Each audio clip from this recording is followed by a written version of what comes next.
Today's day is Tuesday, April 12, 1994. My interview today is with Mr. Harry Steen from El Paso, Texas. He's an ex-prisoner of war held by the Japanese during World War II. We will be discussing his experience as a prisoner of war. Today's day is Saturday, June 11th, 1994. Our interview today is with two gentlemen, Mr. Ernest E.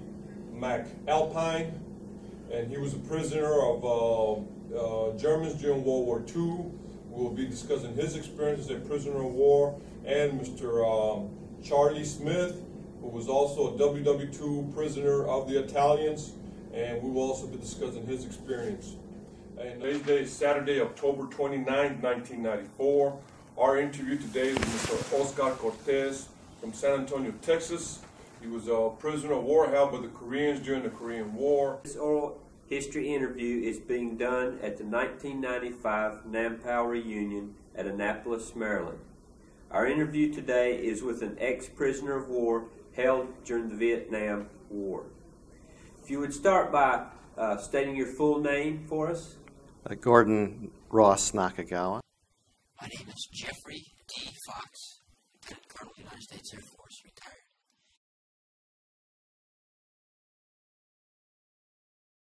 So after the bombs stopped dropping, well, I broke the run, went and got my rifle and run out through toward the motor pool to get away from all the buildings and whatnot, to get out into the jungle like. And a guy right in front of me, old Bloody Johnson, he was running in front of me, and here come a plane strafing. They'd come with the fighter plane strafing. Then after these, I got out, when I got outside the door, those planes were just in a big turn going head back north, and I counted them. There was 54 of them in one big V, just huge formation of them. So we started shooting at them with our rifles, of course, and the machine guns were going. We've knocked some planes down, but not many of them. We looked back down, and Batan's all just smoldering, and they were still bombing Corregidor, and Corregidor was still shooting, but no shooting was going on Batan's side. So we come back off of this hill and down to this river, and we thought, well, hell, we're only 16 of us, we can't whip the Japs. And the Filipinos, we met some Filipinos that were coming up, going through the jungle, and they said that the Japs was taking Americans prisoners, and that our forces had surrendered. So we said, well, okay, so we bent our rifles around tree trunks and rocks and whatnot, threw them in the river. Took off down the trail, and we hadn't gone a couple hundred yards, and we heard the rustling on the side of the hill up there. I thought, oh, hell, we don't have our guns, and here we are. What it was, though, was the other guys that had been separated from us. So we all stayed that one night there under a big old cave-like thing. That next day, we started on down this trail, which is pretty well marked at along that time. And out in front of us, a couple hundred yards, we saw this knoll, and the guys up front started raising their hands up. So we all did, all back down the line. I was way toward the tail end. And what it was a Jap outpost there, and he had a machine gun trained on us, and he'd motion us on down the trail. On April the 5th, 1945, we were going to deploy in Czechoslovakia to bomb some rail yards. And on the way to the target, we had mechanical problems with one engine, and the engineer finally got it straightened out. And just after we dropped our bombs on the target there in Czechoslovakia, we also had another problem with another engine, and it didn't get straightened out. So after we dropped our bombs, we had to fall behind the rest of the group because we couldn't keep up. And about the P-51s, P-47 escorted us for about a rudder of the B-24. And one burst got the radio operator and the pilot, and they rang the bailout bell. I turned my turret around and kicked myself out the back of the turret. I hit first on my feet and then on my knees. I was in a forward motion now. My feet didn't stay on the ground, on my knees to kind of jam my back a little bit. So I gathered up my parachute, and it's about between a quarter and 3/4 mile away from town. And I seen this school where a bunch of kids were playing, and I landed in the middle of a bunch of trees. So I gathered up my parachute and just wadded it up, and I ran and hid under some real heavy brush. So they turned out school, and a lot of people from town came out with pitchforks and bats and different things.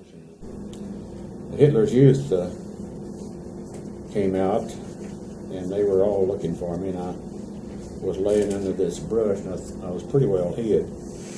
But when one of the guys jammed a pitchfork down over me, it went just across my arm, and whenever that happened, I had to move, and they found me. And the Hitler's Youth, just little boys, 12 and 13 years old, they surrounded me, and they all wore guns.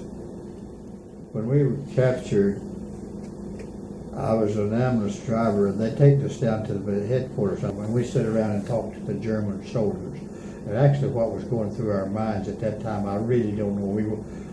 I never was really afraid of them.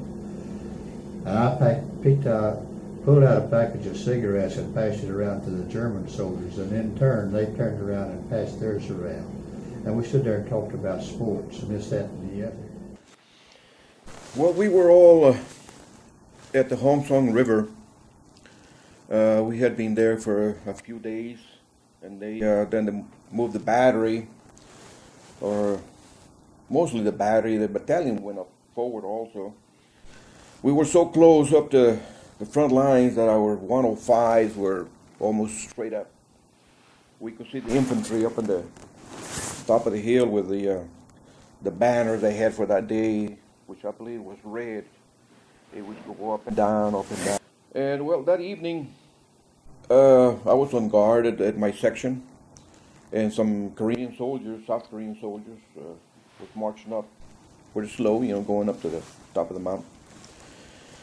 And I can't remember how long my shift was. It must have been about maybe 2 hours, maybe 3 hours. And even before my shift was up, the same Koreans were coming down pretty hard, pretty fast. The 105, we just slide back. So we slide and push it back up and kept on firing.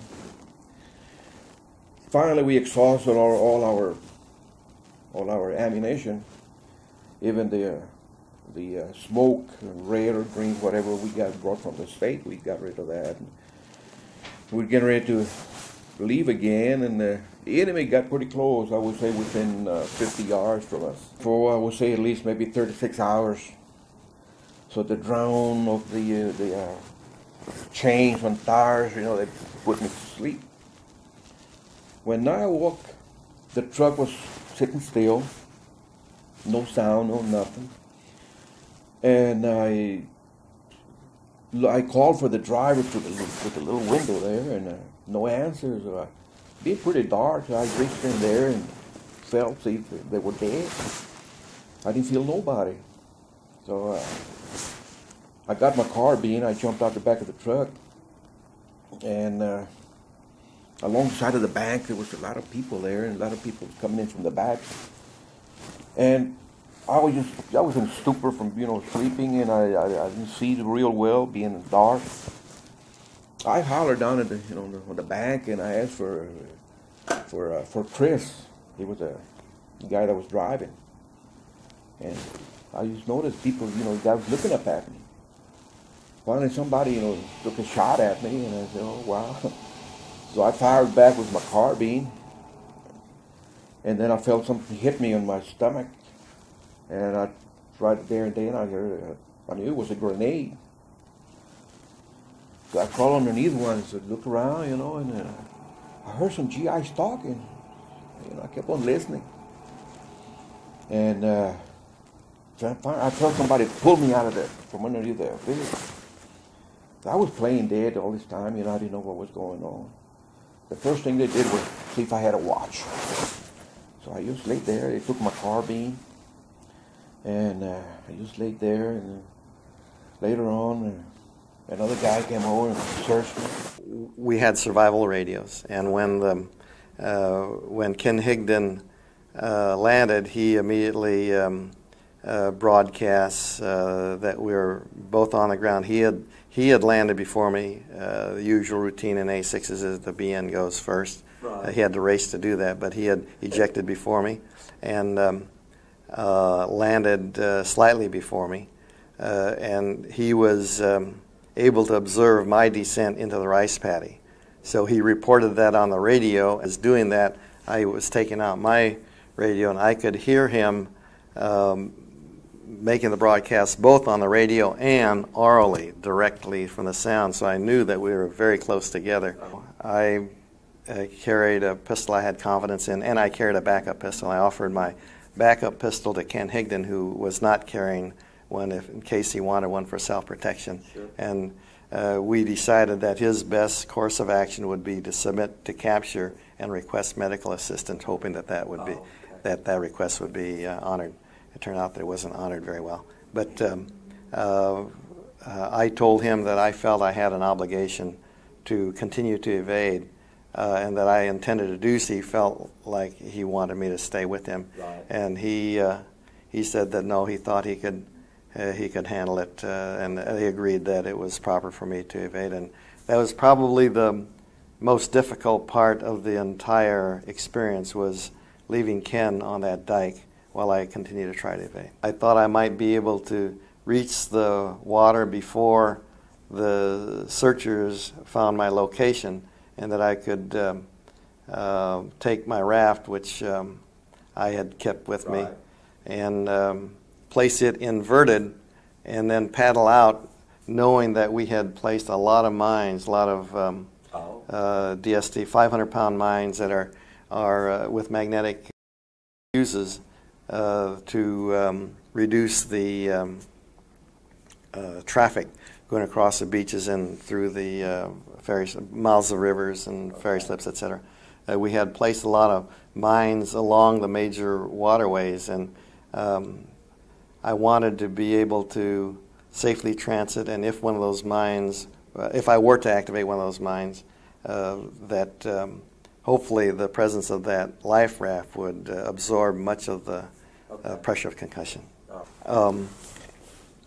Capture was within about an hour and a half, I guess, when it sounded as though they were going to be sufficiently close that I wouldn't be able to get ahead of them.